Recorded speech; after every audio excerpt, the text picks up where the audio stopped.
ಗ್ರಾಮ ಪಂಚಾಯತ್ ಚುನಾವಣೆಗಳು ಬಂದಿವೆ. ವೋಟ್ ಯಾರಿಗೆ ಹಾಕಬೇಕು ಅಂತ ನೀವು ಆಲೋಚನೆ ಮಾಡ್ತಾ ಕೂತ್ಕೊಂಡಿದ್ದೀರಿ. ಕೆಲವರು ಅಕ್ಕಿ ಕೊಟ್ರಂತೆ, ಕೆಲವರು ಬೇಳೆ ಕೊಟ್ರಂತೆ, ಇನ್ನು ಕೆಲವರು 2 kg ಕೋಳಿ ಮಾಂಸವನ್ನು ಕೊಟ್ಟರು, ಇನ್ನು ಕೆಲವರು ಆ ಕೋಳಿ ಮಾಂಸಕ್ಕೆ ಬೇಕಾಗಿರುವಂತ ಮಸಾಲೆಯನ್ನು ಕೊಟ್ಟರು. ಅಂಥವರಿಗೂ ವೋಟ್ ಹಾಕ್ತೀವಿ ಅಂತ ಅನೇಕರು ಹೇಳೋದನ್ನು ಕೇಳ್ತಾ ಇದ್ದೀವಿ. ಕೆಲವರು ವೋಟ್ ಹಾಕೋಕ್ ಮುಂಚಿನ ದಿನ ಬಂದು 500 ರೂಪಾಯಿ ಕೊಡ್ತಾರೆ, 1000 ರೂಪಾಯಿ ಕೊಡ್ತಾರೆ, ಉಂಗ್ರ ಕೊಡ್ತಾರೆ, ವಾಚ್ ಕೊಡ್ತಾರೆ. ಈ ಕಾರಣಕ್ಕೋಸ್ಕರ ವೋಟ್ ಹಾಕ್ತೀವಿ ಅನ್ನೋದಾದ್ರೆ ನಾವು ಇಡೀ ಹಳ್ಳಿಯ ಪ್ರಗತಿಯನ್ನ ಪೂರ್ಣ ಪ್ರಮಾಣದಲ್ಲಿ ಧ್ವಂಸಗೊಳಿಸ್ತೀವಿ ಅಂತಾನೆ ಅರ್ಥ. ಮಿತ್ರರೇ, ವೋಟ್ ಹಾಕೋಕ್ಕಿಂತ ಮುಂಚೆ ಈ ಬಾರಿ ಒಮ್ಮೆ ಆಲೋಚನೆ ಮಾಡಿ. ಇದು ನಾವು ಫ್ರಾಕ್ಚರ್ಡ್ ಮ್ಯಾಂಡೇಟ್ ಕೊಡ್ತೀವಿ ಅನ್ನೋ ಹೆದರಿಕೆಯಿಂದ ಮೋದಿಯನ್ನ ಪ್ರಧಾನಿ ಮಾಡಲೇಬೇಕು ಅನ್ನೋ ಹಠದಿಂದ ಮಾಡುವಂತ ವೋಟ್ ಅಲ್ಲ, ಅಥವಾ ಮುಖ್ಯಮಂತ್ರಿ ಯಾರಾಗಬೇಕು ಅಂತ ಡಿಸೈಡ್ ಮಾಡುವಂತ ವೋಟ್ ಅಲ್ಲ. ಬದಲಿಗೆ ನನ್ನ ಹಳ್ಳಿಯನ್ನ ಚೆನ್ನಾಗಿ ನೋಡ್ಕೊಳ್ಬಲ್ಲಂತ ಸಾಮರ್ಥ್ಯ ಇರುವಂತ ವ್ಯಕ್ತಿ ಯಾರು, ನನ್ನ ವಾರ್ಡಿಗೆ ಸರಿಯಾಗಿ ಸೇವೆ ಮಾಡಬಲ್ಲಂತವನು ಯಾರು ಅನ್ನೋದನ್ನ ಗುರುತಿಸಲಿಕ್ಕೆ ಇರುವಂತ ಅಪರೂಪದ ಚುನಾವಣೆ. ಹೀಗಾಗಿ ಎಚ್ಚರಿಕೆಯಿಂದ ವೋಟ್ ಮಾಡಿ.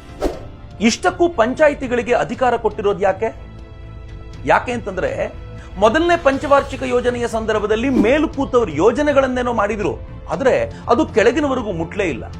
2ನೇ ಪಂಚವಾರ್ಷಿಕ ಯೋಜನೆ ಟೈಮ್ನಲ್ಲಿ ಈ ಮೇಲಿನ ನಿರ್ಧಾರಗಳನ್ನ ಕೆಳಗಿನವರೆಗೂ ಮುಟ್ಟಿಸ್ಲಿಕ್ಕೋಸ್ಕರ ಬ್ಲಾಕ್ ಡೆವಲಪ್ಮೆಂಟ್ ಆಫೀಸರ್ಗಳನ್ನ, ಅಸಿಸ್ಟೆಂಟ್ ಡೆವಲಪ್ಮೆಂಟ್ ಆಫೀಸರ್ಗಳನ್ನ, ಒಂದು ದೊಡ್ಡ ಅಧಿಕಾರಿ ವರ್ಗವನ್ನೇ ಸೃಷ್ಟಿಸೋ ಪ್ರಯತ್ನ ಮಾಡಲಾಯಿತು. ಅದು ಕೂಡ ಉಪಯೋಗಕ್ಕೆ ಬರಲಿಲ್ಲ. ಆಗ 1956ರಲ್ಲಿ ಬಲವಂತರಾಯ್ ಮೆಹ್ತಾ ಅವರ ನೇತೃತ್ವದಲ್ಲಿ ರಚಿಸಿದ ಕಮಿಟಿ ಮುಂದಿನ ವರ್ಷವೇ ಒಂದು ವರದಿಯನ್ನು ಒಪ್ಪಿಸಿತು. ಅದರಲ್ಲಿ ಜಿಲ್ಲಾ ಪಂಚಾಯತ್, ತಾಲೂಕ್ ಪಂಚಾಯತ್ ಮತ್ತು ಗ್ರಾಮ ಪಂಚಾಯತ್ಗಳನ್ನ ರಚಿಸಬೇಕು, 5 ವರ್ಷಕ್ಕೊಮ್ಮೆ ಚುನಾವಣೆಗಳನ್ನ ನಡೆಸಬೇಕು, ಹಿಂದುಳಿದವರಿಗೆ, ಮಹಿಳೆಯರಿಗೆ ಸೂಕ್ತ ಪ್ರಾತಿನಿಧ್ಯ ದೊರೆಯುವಂತೆ ಮಾಡಬೇಕು ಅಂತ ಹೇಳಲಾಯ್ತಲ್ಲದೆ, ಅತ್ಯಂತ ಇಂಪಾರ್ಟೆಂಟ್ ಆದ ಮತ್ತೊಂದು ಸಂಗತಿ ಹೇಳಲಾಯಿತು.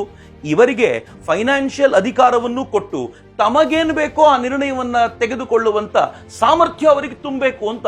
ಅದರ ಅರ್ಥ ಮೇಲೆ ಕೂತವರು ಕೆಳಗಿನವ್ರಿಗೆ ಹೇಳೋದಲ್ಲ, ಕೆಳಗೆ ಕೂತವರು ನಮಗೇನು ಬೇಕೋ ಅದನ್ನು ನೀವು ಮಾಡಬೇಕು ಅಂತ ಆಗ್ರಹಿಸುವಂತ ಪವರ್ಫುಲ್ ಆಗಿರುವಂತ ಬಾಡಿ ಗ್ರಾಮ ಪಂಚಾಯತ್. ನೆನಪಿಟ್ಕೊಳ್ಳಿ ಮಿತ್ರರೇ, ಕೇಂದ್ರ ಸರ್ಕಾರಕ್ಕಿಂತ, ರಾಜ್ಯ ಸರ್ಕಾರಕ್ಕಿಂತ ಅತ್ಯಂತ ಪವರ್ಫುಲ್ ಆಗಿರುವಂತ ಬಾಡಿ ಯಾವುದಾದ್ರೂ ಇದ್ರೆ ಅದು ಹಳ್ಳಿಯಲ್ಲಿರುವಂತ ಗ್ರಾಮ ಪಂಚಾಯತ್ನ ಟೀಮ್.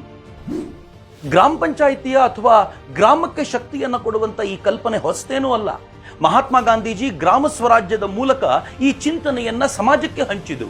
ಅದಕ್ಕೂ ಮುಂಚೆ ವೇದ ಕಾಲದಲ್ಲೇ ಗ್ರಾಮ ಈ ದೇಶದ ಅತ್ಯಂತ ಸಾಮಾನ್ಯವಾದ ಘಟಕ ಆಗಿತ್ತು. ಗ್ರಾಮದ ಅಧಿಕಾರವನ್ನ ಸಭಾಗಳ ಮೂಲಕ ನಿರ್ಧರಿಸಲಾಗ್ತಾ ಇತ್ತು. ಆದರೆ ಕಾಲಕ್ರಮದಲ್ಲಿ ಜಮೀನ್ದಾರಿ ಪದ್ಧತಿ ಯಾವಾಗ ಈ ದೇಶದ ಮೇಲೆ ಬಂದು ಹೇರಲ್ಪಟ್ಟೋ ಆಗ ನಿಧಾನವಾಗಿ ಗ್ರಾಮಕ್ಕಿರುವಂತ ಎಲ್ಲ ಶಕ್ತಿಯನ್ನ ಕಿತ್ತುಕೊಳ್ಳಲಾಯಿತು. ಅದೃಷ್ಟವಶಾತ್ ಸ್ವಾತಂತ್ರ್ಯ ನಂತರ ಮತ್ತೆ ಗ್ರಾಮಕ್ಕೆ ಪಂಚಾಯಿತಿಗಳ ಮೂಲಕ ಅಧಿಕೃತವಾದ ಶಕ್ತಿಯನ್ನ ತುಂಬಲಾಗಿದೆ. ಹೀಗಾಗಿ ಈ ಬಾರಿ ವೋಟ್ ಮಾಡೋದು ನೀವು ಮೋದಿಗಲ್ಲ, ಈ ಬಾರಿ ವೋಟ್ ಮಾಡೋದು ನೆಹರು, ಇಂದಿರಾ ಗಾಂಧಿ, ರಾಜೀವ್ ಗಾಂಧಿ ಮತ್ತು ರಾಹುಲ್ ಗಾಂಧಿಯರಿಗಲ್ಲ. ಈ ಬಾರಿ ನೀವು ವೋಟ್ ಮಾಡ್ತಾ ಇರೋದು ನಿಮ್ಮ ಹಳ್ಳಿಗೆ, ನಿಮ್ಮ ಹಳ್ಳಿಯ ಅಭಿವೃದ್ಧಿಗೆ. ನೆನ್ಪಿಟ್ಕೊಳ್ಳಿ, ಯಾವಾಗ ಹಳ್ಳಿ ಉದ್ಧಾರ ಆಗುತ್ತೋ ಆಗ ಮಾತ್ರ ದೇಶದ ಉದ್ಧಾರ ಸಾಧ್ಯ. 7 ಲಕ್ಷ ಹಳ್ಳಿಗಳಿಂದ ಕೂಡಿರುವಂತ ಭಾರತ ಉದ್ಧಾರ ಆಗಬೇಕು, ಶ್ರೇಷ್ಠ ಮಟ್ಟಕ್ಕೆ ಏರಬೇಕು. ನನ್ನ ಭಾರತ ಶ್ರೇಷ್ಠ ಭಾರತ ಆಗಬೇಕು ಅಂತಂದ್ರೆ ಈ ಬಾರಿ ವೋಟ್ ಹಾಕುವಾಗ ಎಚ್ಚರಿಕೆಯಿಂದ ವೋಟ್ ಹಾಕಬೇಕು. ಅಧಿಕಾರ ಏನೋ ಕೊಟ್ರು, ಆದರೆ ಬಳಸಿಕೊಳ್ಳುವ ಸಾಮರ್ಥ್ಯ ನಮಗೆ ಉಳ್ಕೊಳ್ಳಿಲ್ಲ. ಮಿತ್ರೇ, ನಾನಾಜಿ ದೇಶ್ಮುಖ್ರು ನೆನಪಿರಬೇಕಲ್ಲ, ಭಾರತ ರತ್ನದಿಂದ ಅವರನ್ನ ಗೌರವಿಸಲಾಯಿತು. ಪಂಡಿತ್ ದೀನ್ ದಯಾಳ್ ಉಪಾಧ್ಯಾಯರ ಮಿತ್ರರಾಗಿದ್ದ ನಾನಾಜಿ ದೇಶ್ಮುಖ್ರು ಪಾಲಿಟಿಕ್ಸ್ ಅನ್ನ ಬಿಟ್ಟರು. MP ಆಗಿದ್ದವರು ಅದನ್ನ ಬಿಟ್ಟು ನೇರವಾಗಿ ತಮ್ಮ 75ನೇ ವಯಸ್ಸಿನಲ್ಲಿ ಚಿತ್ರಕೂಟ ಅನ್ನೋ ಹಳ್ಳಿಗೆ ಹೋದ್ರು. ಆ ಹಳ್ಳಿಯನ್ನ ಆಮೂಲಾಗ್ರವಾಗಿ ಬದಲಾಯಿಸಬೇಕು ಅಂತ ನಿಶ್ಚಯ ಮಾಡಿ, ಆ ಹಳ್ಳಿಗೆ ಸ್ವಾಭಿಮಾನವನ್ನು ತುಂಬಬೇಕು ಅಂತ, ಸ್ವಾವಲಂಬಿ ಚಿಂತನೆಗಳನ್ನು ತುಂಬಬೇಕು ಅಂತ ಹಠಪಟ್ಟು ಪ್ರಯತ್ನ ಮಾಡಿದ ನಂತರ ಇವತ್ತು ಆ ಹಳ್ಳಿಯಲ್ಲದೆ ಸುತ್ತಮುತ್ತಲಿನ 600 ಹಳ್ಳಿಗಳು ಜೀವಂತಿಕೆಯ ಕಳೆಯಿಂದ ತುಂಬಿದೆ. ಬಹಳ ದೂರದ ಚಿತ್ರಕೂಟದ ಬಗ್ಗೆ ಮಾತನಾಡಬೇಕು ಅಂತಿಲ್ಲ. ಯಾವತ್ತಾದರೂ ಬೆಳಗಾವಿಯ ಶಿರುಗುಪ್ಪಿ ಅನ್ನುವಂಥ ಹಳ್ಳಿಯನ್ನೊಮ್ಮೆ ನೋಡ್ಕೊಂಡು ಬನ್ನಿ. ಆ ಹಳ್ಳಿಯಲ್ಲಿ ನೀರೇ ಇಲ್ಲ, ನೀರು ಚೆನ್ನಾಗಿಲ್ಲ ಅನ್ನೋ ಕಾರಣಕ್ಕೋಸ್ಕರ ಅಕ್ಕಪಕ್ಕದ ಹಳ್ಳಿಗಳವರು ಇರಲಿ, ಆ ಹಳ್ಳಿಯ ತರುಣರಿಗೆ ದೂರಿನ ಹೆಣ್ಣು ಮಕ್ಕಳನ್ನು ಕೊಡ್ತಿರ್ಲಿಲ್ಲ, ಮದುವೆ ಕೂಡ ಆಗುವಂತ ಪರಿಸ್ಥಿತಿ ಇರಲಿಲ್ಲ. ಆದರೆ ಆನಂತರ ಹಳ್ಳಿಯ ಜನ ನಿಶ್ಚಯ ಮಾಡಿದ್ರು, ನಮ್ಮ ಹಳ್ಳಿಯನ್ನ ಕರ್ನಾಟಕದ ಭೂಪಟದಲ್ಲಿ ಗುರುತಿಸುವಂತೆ ಮಾಡಬೇಕು ಅನ್ನುವಂತ ನಿಶ್ಚಯದಿಂದ ಅವರು ಆಯ್ಕೆ ಮಾಡಿದ ಒಬ್ಬೊಬ್ಬ ವ್ಯಕ್ತಿಯು ಹೇಗಿದ್ರು ಅಂತಂದ್ರೆ ಆ ಹಳ್ಳಿ ಗೋಸ್ಕರ ತಮ್ಮ ಪೂರ್ಣ ಸಮಯವನ್ನ, ತಮ್ಮ ಬುದ್ಧಿಯನ್ನ ವ್ಯಯಿಸಿದ್ರು. ಅದರ ಪರಿಣಾಮವಾಗಿ ಇವತ್ತು ಆ ಹಳ್ಳಿಯ ಕುಡಿಯೋ ನೀರು ಎಷ್ಟು ಖ್ಯಾತವಾಗಿದೆ ಅಂತಂದ್ರೆ ಅಕ್ಕಪಕ್ಕದ ಹಳ್ಳಿಗಳವರು ಈ ಹಳ್ಳಿಯಲ್ಲಿ ಏನಾದರೂ ಕೆಲಸ ಇದ್ರೆ ಧಾವಿಸಿ ಬರ್ತಾರಂತೆ, ಒಂದೇ ಒಂದು ಕಂಡೀಷನ್ನು, ಕುಡಿಲಿಕ್ಕೆ ನಿಮ್ಮ ಹಳ್ಳಿ ನೀರನ್ನು ನಮ್ಗೆ ಕೊಡಬೇಕು ಅನ್ನೋ ಒಂದು ಕಂಡೀಷನ್ ಹಾಕಿ ಧಾವಿಸಿ ಬರ್ತಾರೆ.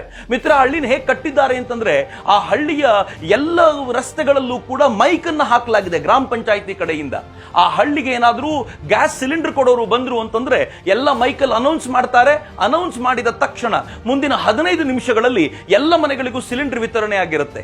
ಊರಿನಲ್ಲಿ ನಡೆಯುವಂತ ಗ್ರಾಮ ಪಂಚಾಯಿತಿಯ ಒಟ್ಟಾರೆ ಚರ್ಚೆಯನ್ನ ಮನೆಯಲ್ಲಿ ಕೂತ್ಕೊಂಡು ಟಿವಿಯಲ್ಲಿ ನೋಡಬಹುದಾಗಿರುವಂತ ವ್ಯವಸ್ಥೆಯನ್ನ ಅವರು ಮಾಡಿದ್ದಾರೆ. ಅಲ್ಲಿನ ಮಕ್ಕಳಿಗೆ, ಅಲ್ಲಿನ ತರುಣರಿಗೆ, ಅಲ್ಲಿನ ವೃದ್ಧರಿಗೆ ಬೇಕಾಗಿರುವಂತ ಭಿನ್ನ ಭಿನ್ನ ವ್ಯವಸ್ಥೆಗಳನ್ನ ಒಂದು ಪುಟ್ಟ ಹಳ್ಳಿ ಜೋಡಿಸಿಕೊಂಡಿದೆ. ಇದ್ಯಾವುದೋ ಹೊರ ರಾಜ್ಯದ ಹಳ್ಳಿ ಅಲ್ಲ, ನಮ್ಮದೇ ಕರ್ನಾಟಕದ ಒಂದು ಹಳ್ಳಿಗೆ ಈ ತರದ ಸಾಮರ್ಥ್ಯ ಆಗಬಹುದು ಅನ್ನೋದಾದ್ರೆ ನಮ್ಮ ಹಳ್ಳಿಗೆ ನಿಮ್ಮ ಹಳ್ಳಿಗೆ ಯಾಕೆ ಸಾಧ್ಯ ಇಲ್ಲ?